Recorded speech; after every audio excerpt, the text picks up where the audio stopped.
silakan doa apapun, tapi tutup dengan doa sang jagat. Rabbana atina fid dunya hasanah wa fil akhirati hasanah wa qina adzabannar.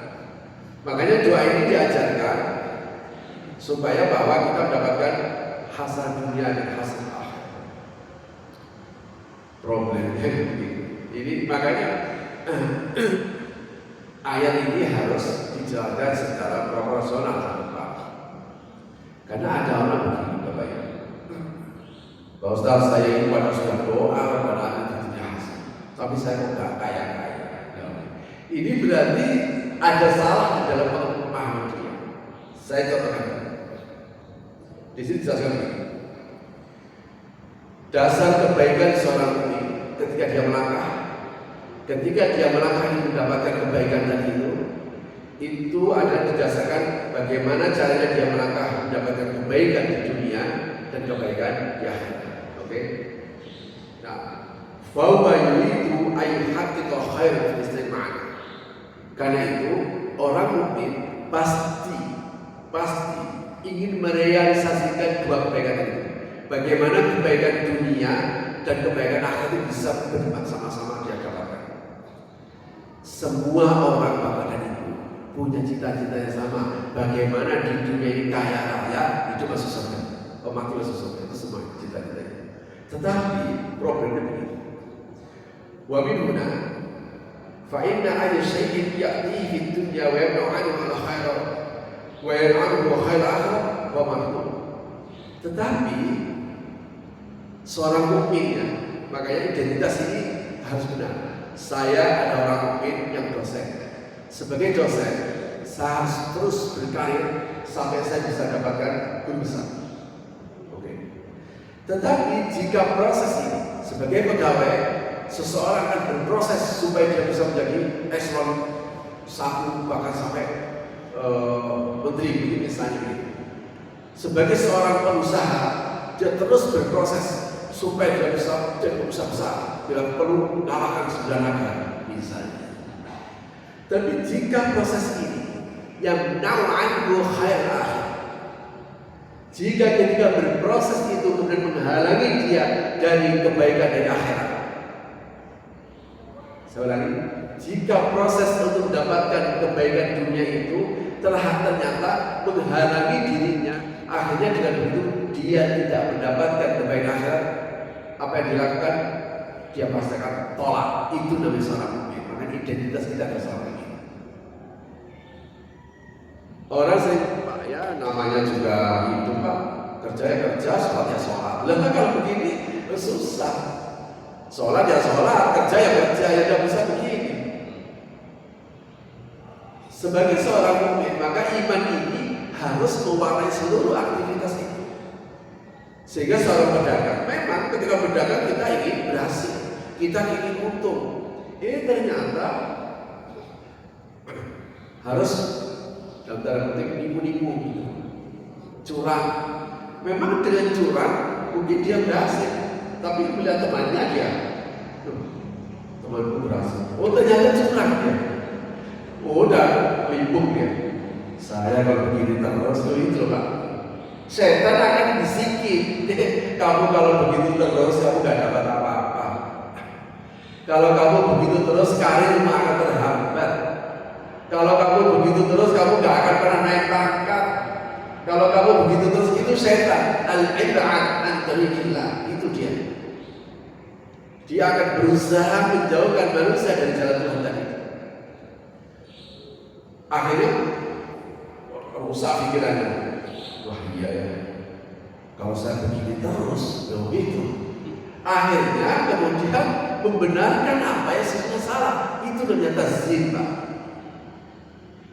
Dia dihiasi oleh setan terhadap hal yang batin. Sebenarnya batin, tapi udah pikirannya dirusak. Kalau kamu begini terus, atau misalnya saya sebagai ustaz misalnya, sebagai penceramah, sudah penceramah, doktor, bukan profesor, kalah sama penceramah yang baru kemarin. Tuh, Pak, itu sudah masuk TV. Loh itu sama Pak. Tidak ada yang selamat. Tidak ada yang selamat atas tadi. Sama. Kalau itu diikuti, Misalnya tadi, sehingga dia punya pikiran, temenku kok berhasil? Ya jelas saja berhasil, dia itu curang. Ini salah bentuk begini. Ya jelas saja berhasil, dia ini ibu, enggak begini teorinya. Dia itu berhasil karena rezekinya. Kalau nggak rezekinya masih perlu curang atau nggak berhasil? Ada nggak yang orang curang masih nggak berhasil? Mau korupsi nggak jadi, ya karena terlanjur ketahuan. Tapi rezekinya menjadi haram karena caranya haram. Jadi ini kan sebenarnya setan yang kemudian menggoda seperti ini. Kalau begini terus caranya Pak, saya nanti akan karir saya nggak naik. Loh karir nggak naik itu nggak apa-apa. Yang penting karir akhiratnya tetap naik. Loh makanya 2 hari ini harus dijalankan bersama. Kalau begitu identitas itu penting. Saya kalau ngajari anak-anak saya, kamu harus mengidentitaskan diri kamu sebagai guru ngaji saja. Tidak usah yang lain ya, karena saya orang maksud saya anak-anak murid saya. Kalau secara umum identitaskan diri bapak sebagai seorang mukmin. Kalau bapak ibu mengidentitaskan sebagai seorang mukmin, maka seluruh gerak hidup kita itu bukan yang penting senang, tapi yang penting benar. Ini pasti berbeda dengan orang kafir, pasti berbeda dengan orang punya Tuhan, pasti berbeda orang yang tidak begitu memperhatikan terhadap kehidupan. Bukan berarti bahwa kita tidak boleh berproses, silakan berproses sekuat tenaga kita di dunia ini, karena agama tidak pernah melarang diri kita menjadi orang kaya, tidak pernah melarang. Kita tidak dilarang untuk jadi orang kaya, tidak dilarang. Silakan kaya bila perlu ambil seluruh dunia dari sisi, silakan. Tapi Bapak dan Ibu, kita harus paham hukum dunia ini. Itu ditegaskan di dalam surah Al-Isra.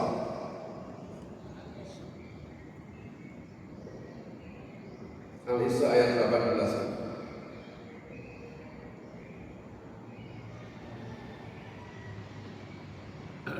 Ya ayat 18. Bismillahirrahmanirrahim.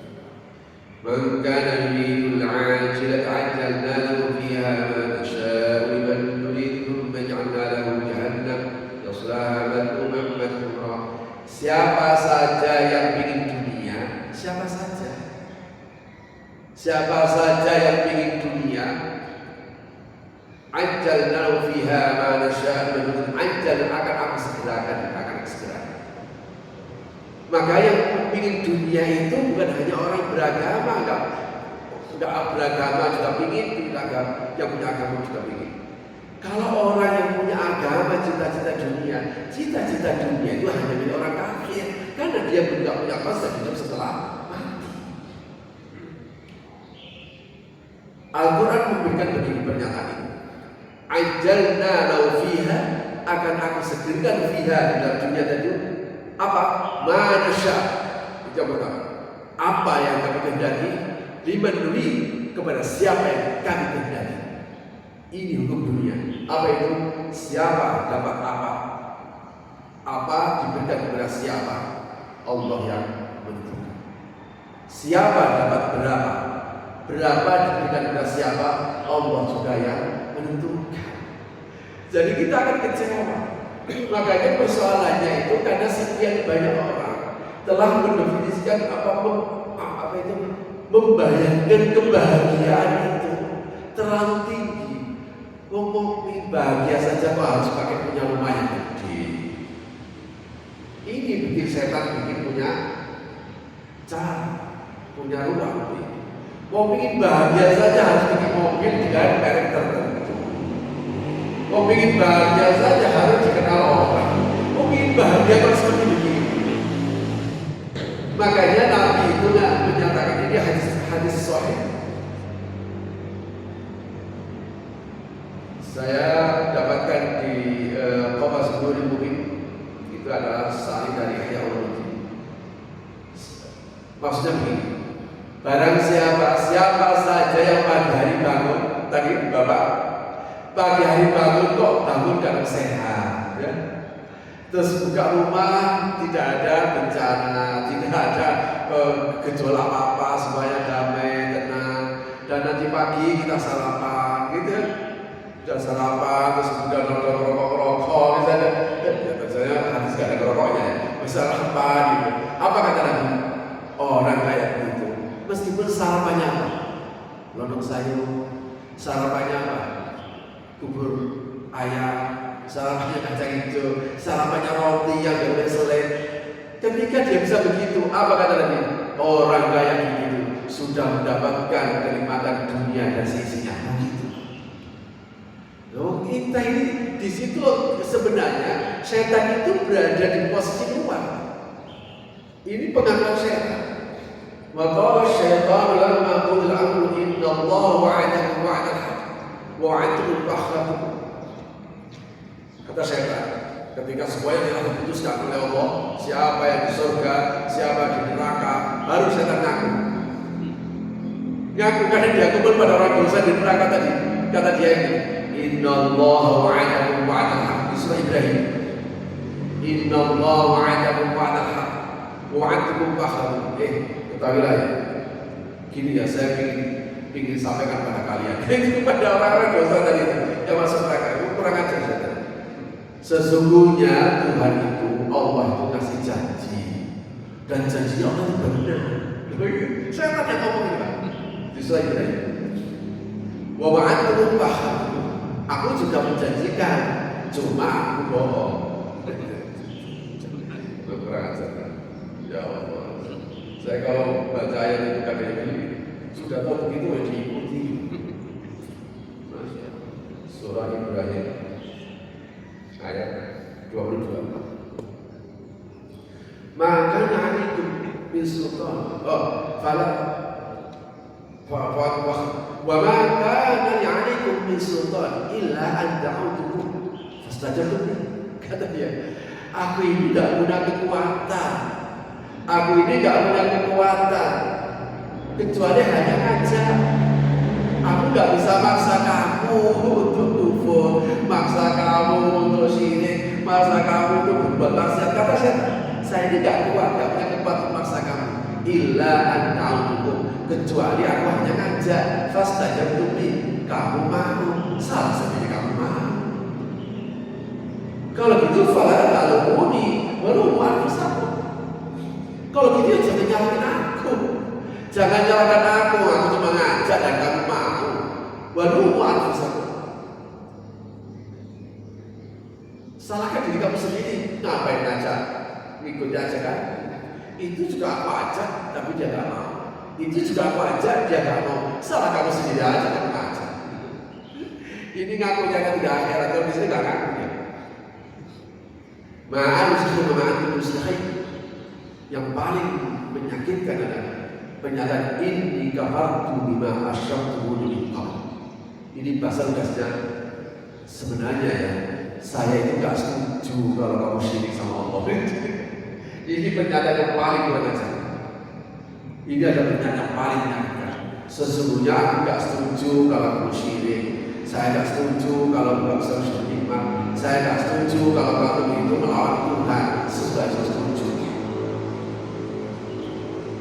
Kira-kira, nah kenapa kamu itu kok tetap udah nggak setuju? Ya, karena saya nggak ingin masuk neraka sendirian. Ini adalah pengakuan setan.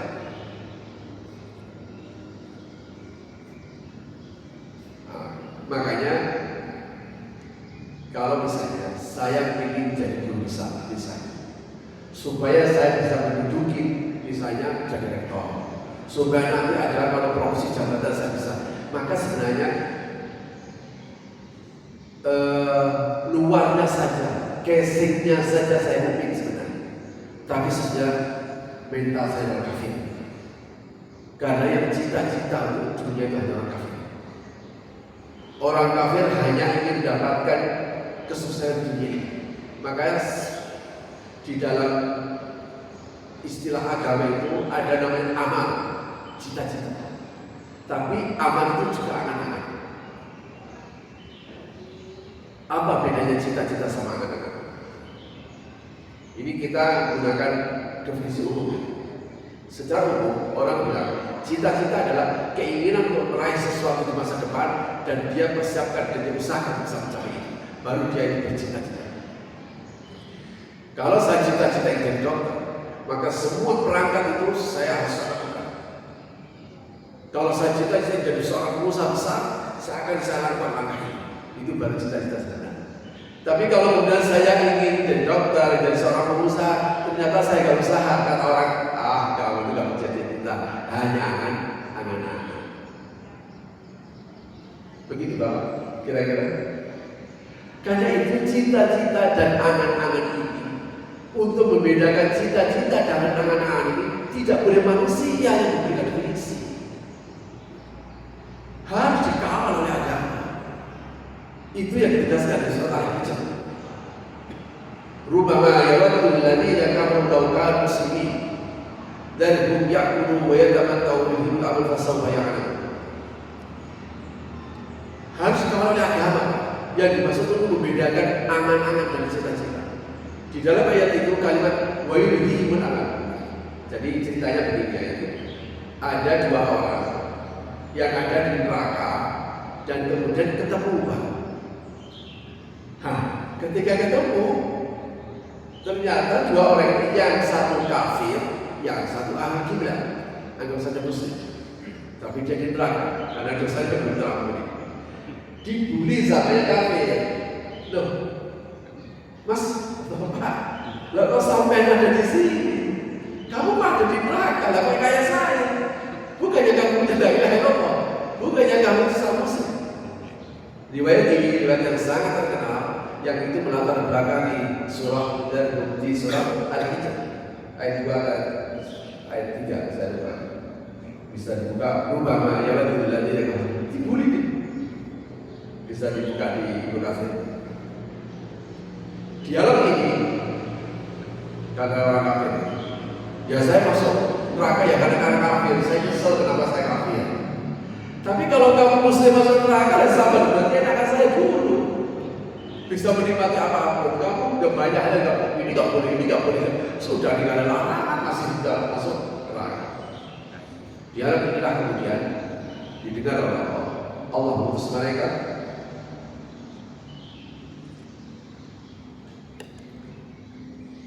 Akhirnya apa? Orang itu saya tidak terima. Ada hambaku yang di dalamnya ada tauhid, sama dengan mereka yang tidak pernah mengucapkan la ilaha illallah. Dan diselamatkan. Kemudian dimandiin dengan ma'ul hayat dan kemudian dimasukkan ke dalam surga. Nah, peristiwa inilah kemudian mereka yang orang kafir tadi kemudian lumpuh. Bahasa Jawanya ngaplu. Makanya rubama yawaddu alladziina kafaru law kaanu muslimin. Seringkali dia itu mengandai-andai, coba saya dulu Islam, coba saya dulu Muslim, coba saya dulu Muslim. Pasti saya juga pada akhirnya masuk surga meskipun mampir neraka. Karena itu kemudian dikasih konsekuensi. Melalui ayat ini kita diajarkan menjadi orang mukmin, menjadi orang muslim itu nikmat yang terbesar. Jangan dibatalkan hanya gara-gara hidup kita gak lebih enak dari teman kita, hanya gara-gara bisnis kita tidak lancar seperti teman kita, hanya gara-gara karir kita tidak lancar seperti teman kita. Menjadi seorang muslim itu ada nikmat yang terbesar. Makanya ayat itu kemudian melanjutkan, kalau memang kamu punya konsep keyakinan menjadi muslim akan menjadi nikmat yang terbesar. Apa kata Al-Quran? Dharhum ya'kulu wa yatamatta'u. Kalau begitu, biarkan mereka yang tidak Islam tadi, biarkan mereka yang tidak iman tadi itu, biarkan mereka yang hawa nafsu, biarkan mereka hawa nafsunya sepuas-puasnya. Ya'kulu wa yatamatta'u. Biarkan mereka itu makan semaunya, makan seenaknya, pokoknya makan apa saja yang dia ingini. Wa yatamatta'u, bersenang-senang silakan. Kamu jangan sampai mengikuti dia. Kenapa makan dan senang-senang menjadi ukuran untuk mengingatkan orang muslim tadi? Biarkan orang kafir-kafir tadi itu makan seenaknya, yang gak percaya Tuhan tadi gak percaya makan seenaknya. Kenapa? Apa tadi? Pilihan kata dalam Al-Quran itu bukan tanpa kesengajaan. Tapi ini pada akhirnya kita akan melihat identitas sosial seseorang itu, status sosial seseorang itu diukur dalam apa? Makan, Pak. Makan di mana dan makan apa. Bahkan pada level yang tertinggi dia akan makan siapa. Kelihatannya makan jadi status sosial, Pak. Sama-sama makan seperti sate. Tapi kalau bapak ibu makan satenya di gedung, saya ini pernah diundang di Astra internasional yang di Tablik. Habis itu jajak makan. Biasanya sama pegawai jajak makan di warung biasa. Kebetulan bos saya ikut. Akhirnya saya diajak makan ke restoran gitu. Udah. Sebenarnya menunya biasa, Pak. Menunya itu satenya cuma 5. Padahal saya itu kalau sate mesti 10. Itu kita lagi enggak enak itu 5. Terus kemudian minumnya itu jus alpukat. Dan di situ ada apa namanya? Sapi panggang ya pokoknya nilai itu. Udah. Habis itu bertiga. Setelah itu sudah bayar. Saya lirik bayarannya. Bertiga. Masya Allah. 1,5 juta.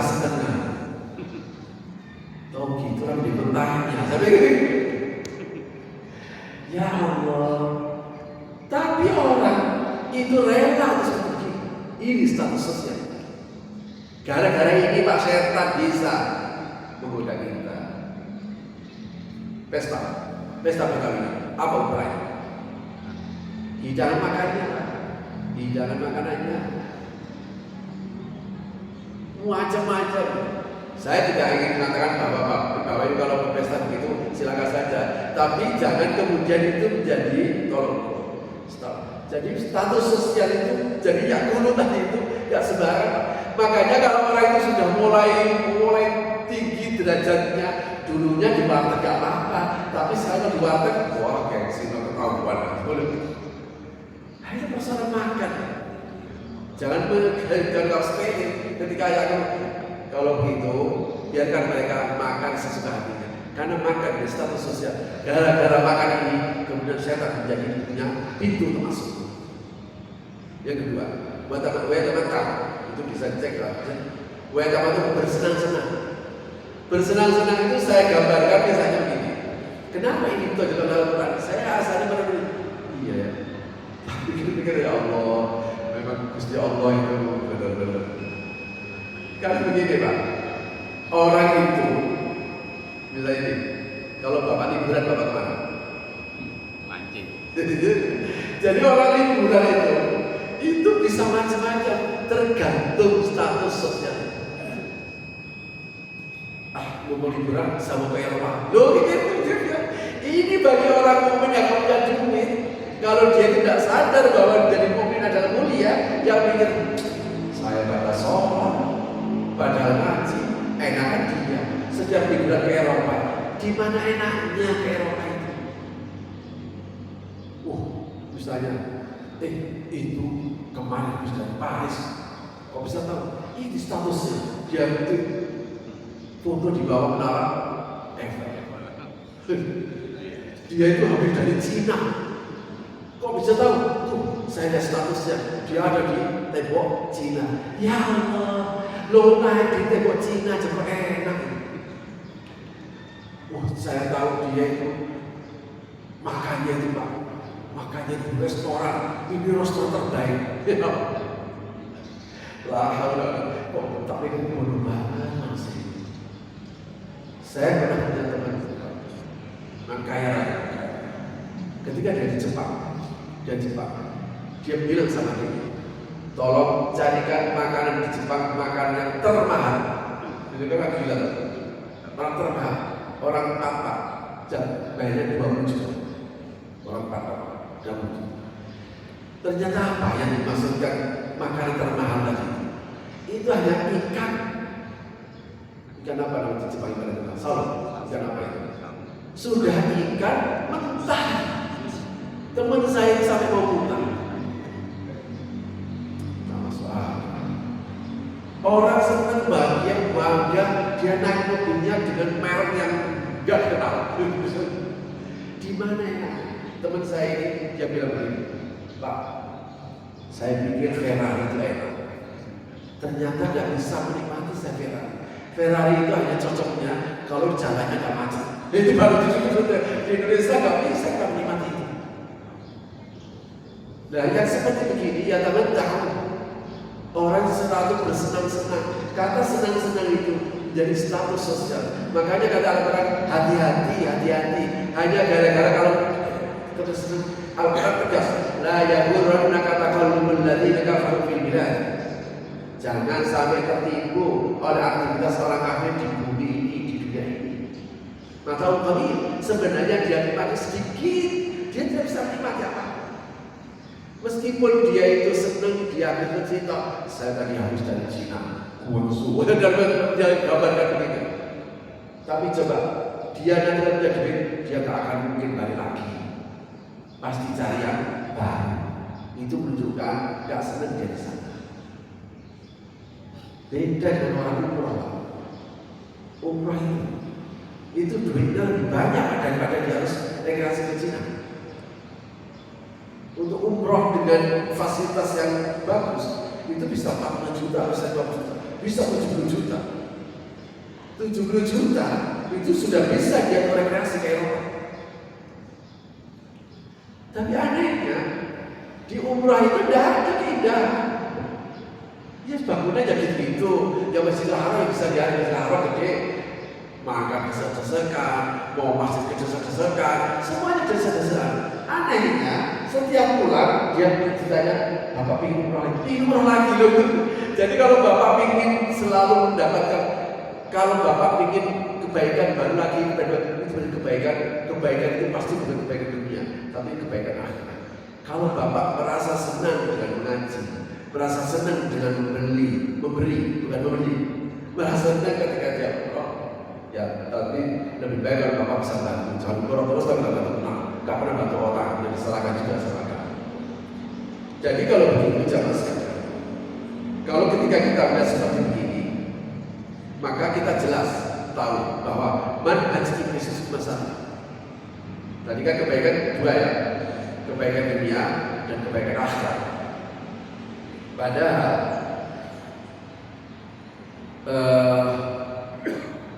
orang mukmin dengan aktivitas hidupnya, karena dia mukmin, maka dia tahu bahwa kebaikan yang sebenarnya ada di akhirat. Tadi saya belum selesai. Yang makan dan bersenang-senang di situ ditutup wayulihimul amal.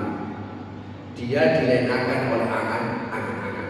Ayat ini ditafsirkan oleh para ulama yang dimaksud angan-angan itu kalau tujuannya adalah untuk dunia.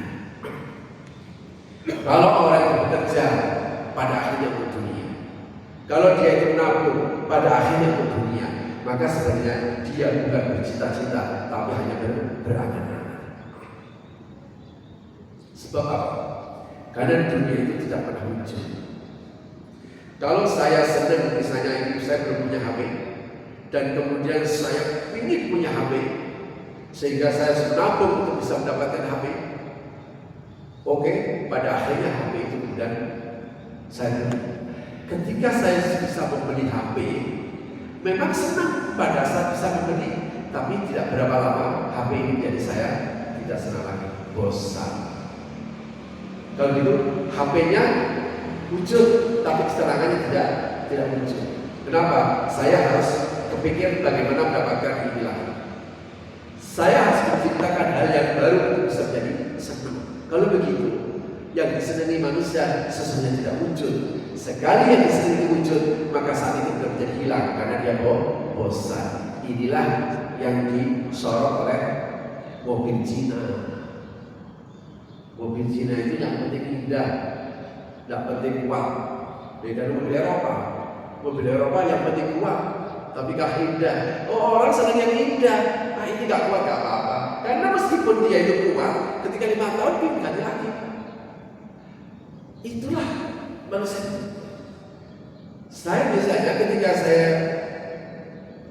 ingin jadi sarjana, ingin bekerja, ingin nabung, ujung-ujungnya hanya ingin punya rumah yang gede. Maka sebenarnya saya tidak bercita-cita, tapi hanya berangan-angan. Cita-cita hanya untuk akhirat, kebaikan akhirat, nabung untuk akhirat, berbuat untuk akhirat, itu baru cita-cita. Nah, kalau begitu kenapa? Karena kita seorang mukmin, itu jawabannya. Sederhana karena kita orang mukmin. Saya ngejar dunia bolak-balik ya gak dapat. Ya karena dunia itu punya hukum. Siapa dapat apa diberikan kepada siapa dapat berapa diberi siapa. Tidak ada bisa mengendalikan. Dunia ini tidak butuh ilmu tertentu, tidak butuh aktivitas tertentu, bahkan tidak butuh agama tertentu. Karena dunia itu ada takdir di balik dunia ini. Tidak ada teori yang kemudian membenarkan bahwa kalau dokter pasti duitnya lebih banyak daripada sekolah. Kata siapa? Yang orang baik itu adalah dunianya merasa lebih banyak daripada orang jahat. Kata siapa? Ini realitas itu menunjukkan begitu.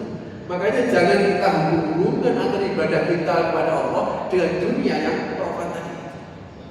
Ini yang menjadikan setan punya cara untuk menjadikan manusia. Karena itu menjadi jelas manhaj iblis cuma satu apa?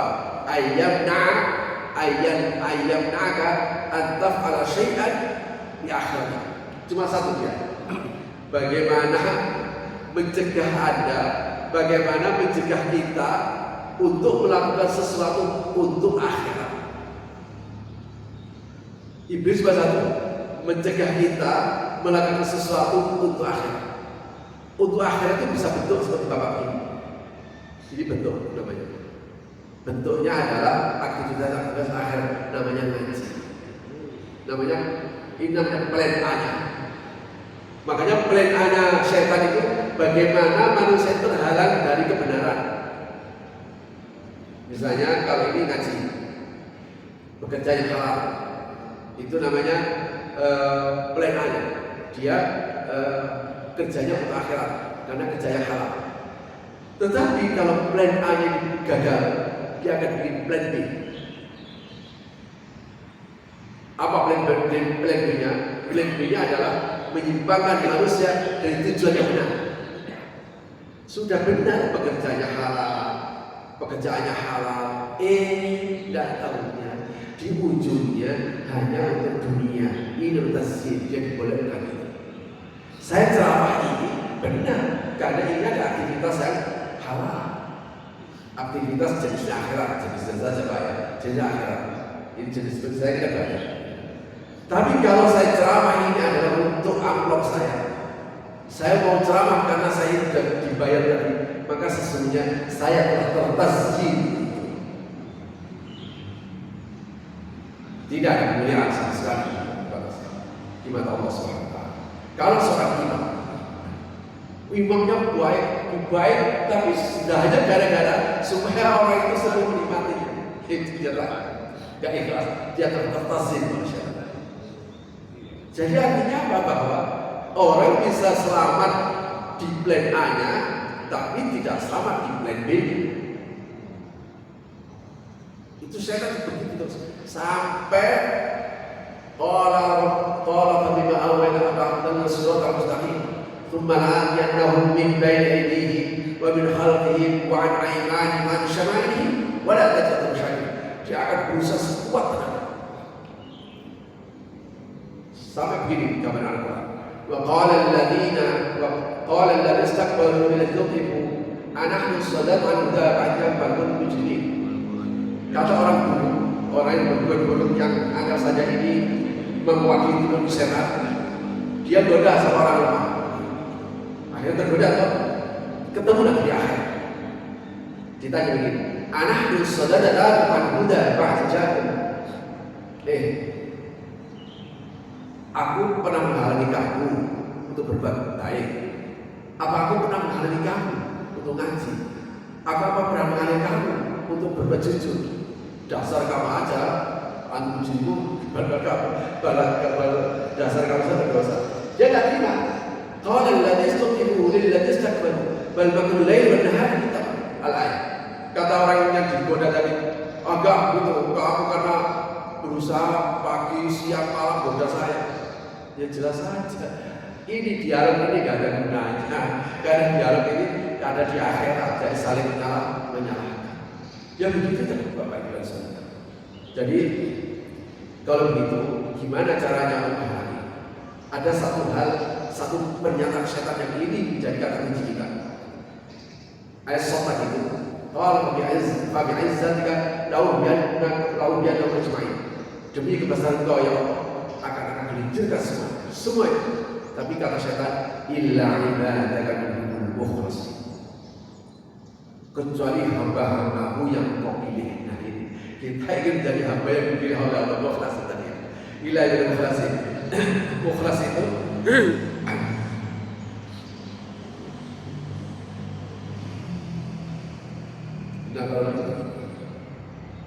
anak lan aku dalam materi syar dan dari syar baik. Karena itu setan akan selalu mencari tempat-tempat yang baik. Maka seperti ini dia harus hadir. Sebelum Bapak ketika mau berangkat dia hadir. Bapak di sini itu dia juga hadir. Tidak untuk mendengar pengajian, tapi untuk menggoda Bapak. Sehingga orang bisa saja begini, kamu di sini apa? Pak, misalnya dialog. Kok gak ikut ngaji di rumah? Pengajian saya beda, Pak. Itu ada di saya itu ngaji ada di tempat hotel itu berbintang 4. Kelihatannya ngaji, tapi tertasih itu penceramahnya terkenal. Kalau sudah seperti begini, dia sebenarnya kelihatannya ngaji, tapi sudah terbelokkan oleh setan. Jadi apa artinya? Kita punya hawa nafsu.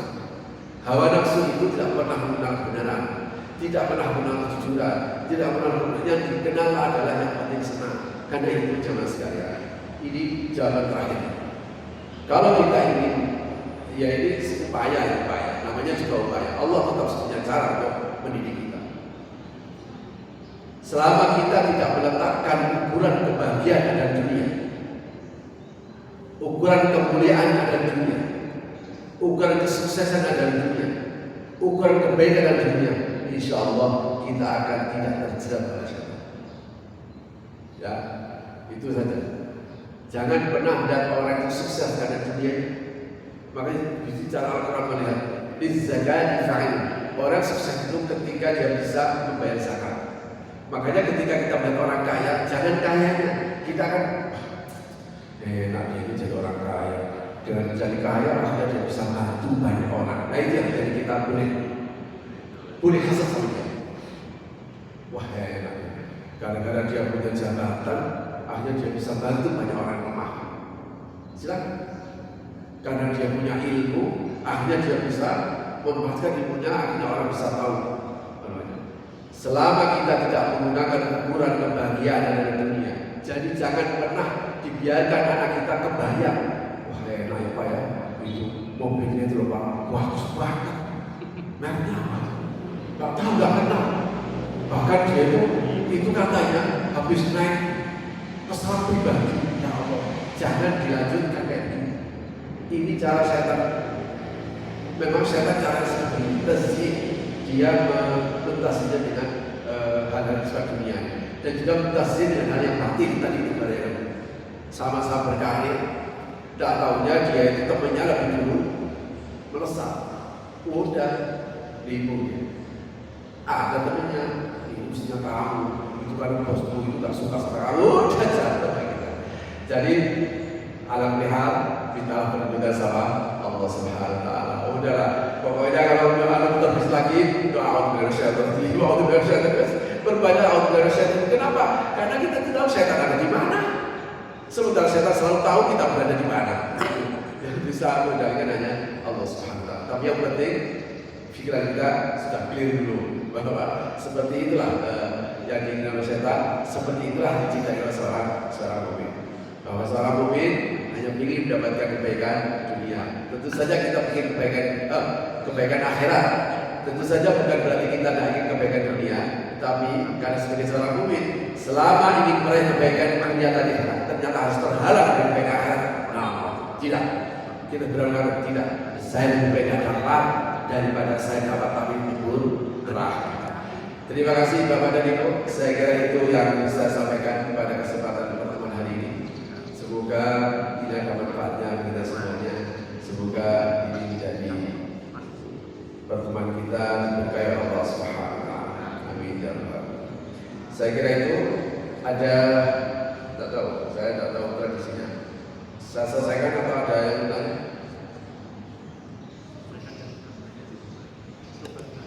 Ya nanti kalau buka YouTube-nya nanti kalau nanti tidak, ini ada YouTube-nya, YouTube yang punya ini, ya buka ada YouTube-nya nanti kalau apa tadi dibuka lagi sudah. Jadi memang teknologi ini kita harus bersyukur ada teknologi. Terima kasih Bapak dan Ibu, mudah-mudahan ada manfaatnya. Terima kasih atas kehadiran ada Allah berdoa. Sallallahu alaihi wa sallam. Alhamdulillahirabbil alamin. Wallahu a'lam.